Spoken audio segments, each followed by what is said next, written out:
জয়গুরু। এখন আমি আছি গাজীপুর জেলার যেটা ভাওয়ালের গড়, যেটা ভাওয়াল রাজার যে জঙ্গল, এই ভাওয়াল রাজার এই জঙ্গলের ভিতরে আছি। চারিদিকেই শাল গাছ, শালবন, এই প্রাকৃতিক এই নির্জন পরিবেশে এসে অত্যন্ত ভালো লাগছে। আসলে এটা বঙ্গবন্ধু সাফারি পার্ক, যেটা তারই ভিতরে একটা এরিয়া। এখানে উন্মুক্তভাবে হরিণ, উন্মুক্তভাবে বানর এরা বিচরণ করে। মাঝে মাঝে দেখলাম গরুর রাখালরা গরু চড়াচ্ছে। মাঝে মাঝে কিছুটা সমতল জায়গা আছে, আমরা দাঁড়িয়ে আছি। এই জায়গায় এসে প্রকৃতির মাঝে আল্লাহ পাকের কিছু গুরুত্বপূর্ণ বিষয়গুলা, যেটা আমাদের মানব সমাজে বিতর্ক সৃষ্টি করে, এইগুলো আমাদের একটু সমাধান করার মতন আলেম ওলামা মৌলানা মুফতি সাহেবদেরকে জিজ্ঞাসা করলে তারা তাদের মতো করে উত্তর দিয়ে আমাদের বিভ্রান্তির ভিতরেই ফেলে রেখেছে আজীবন। এই জায়গা থেকে আমাদেরকে বেরিয়ে আসতে হবে। যেমন আমি কোরআন গবেষণা করে দেখেছি, কোরআনের বেশ কিছু জায়গায় পরস্পর বিরোধী অর্থ করা আছে। যেমন আমি একটা বিষয় নিয়ে আলোচনা করতে চাচ্ছি, অনেক আলোচনা আমার এই বিষয়ে আছে, তবু আমি সার্বজনীনভাবে একটা জায়গায় মাস পিপুল দ্বিধাদ্বন্দ্বে ভুগতেছে। আমরা যতবারই বলছি, কেউ সেটা শুনেও না শোনার ভান করছে, বুঝেও না বুঝার ভান করছে। মূলত যদি হুকুমটা বাস্তবায়ন না করে যদি এড়িয়ে যাওয়া হয়, তাহলে ওই শোনা এবং না শোনা উভয় সমান। যেমন সূরা বাকারার 6 নম্বর আয়াতে বলল, ইন্নাল্লাযিনা কাফারু সাওয়াউন আলাইহিম আমলাম তুনজিরহুম লা ইউমিনুন। যারা কাফের হয়ে গেছে তাদেরকে সতর্ক করা আর না করা উভয় সমান। তো আমি এই জায়গায় যে বিষয়টা বারবার বলছি, তারা সতর্ক করছি কিন্তু তারা এই বিষয়ে কর্ণপাত করছে না। তো আমি আবার পুনরায় কথাটা বলতে চাচ্ছি, ভালো করে খেয়াল করো। আল্লাহ প্রথমে বললো আনাল মারজুদুলিল্লাহ, সমস্ত সেজদার মালিক আল্লাহ। এটা তো কোরআনে সূরা জিনের 18 নম্বর আয়াত। আবার আল্লাহ মানুষ তৈরি করে বললো ওয়াসজুদুল আদামা, আদমের দিকে সেজদা করো। তো আদমকে সেজদা করো, আদমের দিকে সেজদা করো, এটাও আল্লাহ পাকের হুকুম, এটাও আয়াত। সূরা আরাফের 11 নম্বর আয়াত, সূরা বাকারার 34 নম্বর আয়াত, সূরা বনী ইসরাঈলের 60 নম্বর আয়াত, সূরা হিজরের 29 নম্বর আয়াত, সূরা কাফের 50 নম্বর আয়াত, সূরা সাদের 72 নম্বর আয়াত। এতগুলো আয়াতে বলছে ওয়াসজুদুল আদম, আদমের নিমিত্তে সেজদা করো। তাহলে আনাল মারজুদুলিল্লাহ, সমস্ত সেজদার মালিক আল্লাহ, এই আল্লাহ ছাড়া সেজদা হারাম, এটাও আয়াত। আবার ওই আল্লাহ বলছে আদমকে সেজদা করো, আদমকে ভাই আল্লাহকে সেজদা করো, এটা তো আল্লাহরই আয়াত।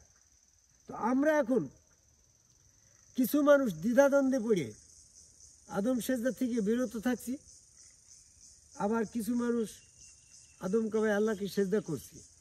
তো হুই is the right, Hui is the wrong, কোনটা সঠিক কোনটা ভুল, এটা দুই দল পরস্পর দ্বিধাদ্বন্দ্বে মত পার্থক্যে দুইটা সমাজ গঠন করছে। তো আমরা যদি একই মুসলমানের, একই কোরআনের, একই আল্লাহ পাকের হুকুম যদি একই মতে একইভাবে পালন করতে না পারলাম, তাহলে তো আমরা আল্লাহ বিশ্বাসের ক্ষেত্রে তো দ্বিমত থাকলাম, ইসলামের ভিতরে তো দ্বিমত থেকে গেল। তো এই ক্ষেত্রে আমি একটু গবেষণা করে বলি যে আল্লাহ ছাড়া সেজদা হারাম, একথাও সঠিক। আবার আদমকে সেজদা করা শিরক হয় নাই, এটাও সঠিক। কারণ কি, যদি শিরক হতো তাহলে ফেরেশতাদেরকে আদম সেজদা করার পরে শিরক হওয়ার কারণে বেহেশত থেকে বের করে দেওয়ার কথা ছিল। যেহেতু বের করে দেওয়া হয় নাই, আদম সেজদা করার পরও তাদেরকে বেহেশতের ভিতরে সযত্নে রাখা হইলো, তাহলে নিশ্চয়ই আদম সেজদা করাটা শিরক ছিল না, আদম সেজদা করাটা অবৈধ ছিল না, সেটা বৈধ ছিল। জয়গুরু। কোন লজিকের পরে, কোন বিষয়ের পরে, কোন যুক্তির পরে, কোন সেজদা পদ্ধতি কিভাবে করলে ওটা বৈধ ছিল, এটা আমাদের একটু জেনে নেওয়া দরকার। পক্ষান্তরে ইবলিস আদমকে সেজদা না করেই কিন্তু বেহেশত থেকে বহিষ্কৃত হইল, সূরা আরাফের 13 নম্বর আয়াত। এখন যদি আমরা আদমকে সেজদা করা থেকে বিরত থাকি, যদি বিরত থাকাটা ইবলিসের অনুসরণ করা হয়, তাহলে আমরা যারা নামাজ রোজা হজ জাকাত এই তোমার তারাবি পড়ছি, যা কিছু করছি, এই আদম সেজদার এই কাজটা থেকে বিরত থেকে আমরা সব ক্ষতিগ্রস্ত হয়ে যাচ্ছি।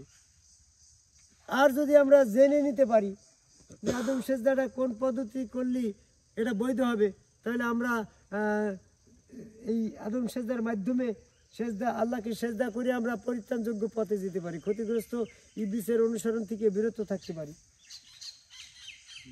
বুঝবেন কথা চিন্তা করছে? তাহলে আমাদেরকে বুঝতে হবে আদমকে সেজদা করার আগের প্রেক্ষাপটটা কি ছিল। আদমকে সেজদা করার হুকুমের আগের প্রেক্ষাপট ছিল সমস্ত মানুষই আল্লাহকে সেজদা করছে। তো সেই সেজদা আর আদমকে সেজদা করার ব্যাপারে যদি তারা আদম কে কেবলা করে আল্লাহকে সেজদার বিষয়টা যদি না করে, তো তাহলে তাদেরকে ইমানি পরীক্ষায় তারা ফেল করলো, কঠিন একটা বাস্তবতার প্রেক্ষাপটে দাঁড় করিয়ে দিয়ে ফেরেশতাদেরকে বা এরকম মানুষকে ইমানের একটা কঠিন পরীক্ষার ভিতরে সম্মুখীন করলো। যেমন দেখা যাচ্ছে, সাপোজ মনে করো তুমি সিরাজুল, তোমাকে যখন বলা হবে তুমি ওয়াজুদুল আদমকে সেজদা করো, আবার তোমার কানে আগের থেকে শিক্ষা আছে আল্লাহ ছাড়া সেজদা হারাম, তখন তুমি এই গুরুর কাছে সেজদা করতে গিয়ে তোমার একটা দ্বিধাদ্বন্দ্ব এসে যাচ্ছে না? তখন তোমার এই জায়গায় প্রসেসিংয়ে আসতে হবে যে কোরআন ভিত্তিক দেখা যাচ্ছে যে আদমকে সেজদা করার 3টি যুক্তি সেখানে দাঁড় করাইছে আল্লাহ। একটা হচ্ছে আদমকে আল্লাহ নিজস্ব প্রতিনিধি দাঁড় করাইলো। আল্লাহ পাক সূরা বাকারার 30 নম্বর আয়াতে বলল, জমিনে মানুষকে আমি আমার প্রতিনিধি হিসাবে নির্ধারণ করব। তাহলে আদম তো শুধু নিছক আদম না, যেমন হাতিটা শুধু হাতি, হ্যাঁ, আদমটা শুধু আদম না, আদম আছে আল্লাহর প্রতিনিধি।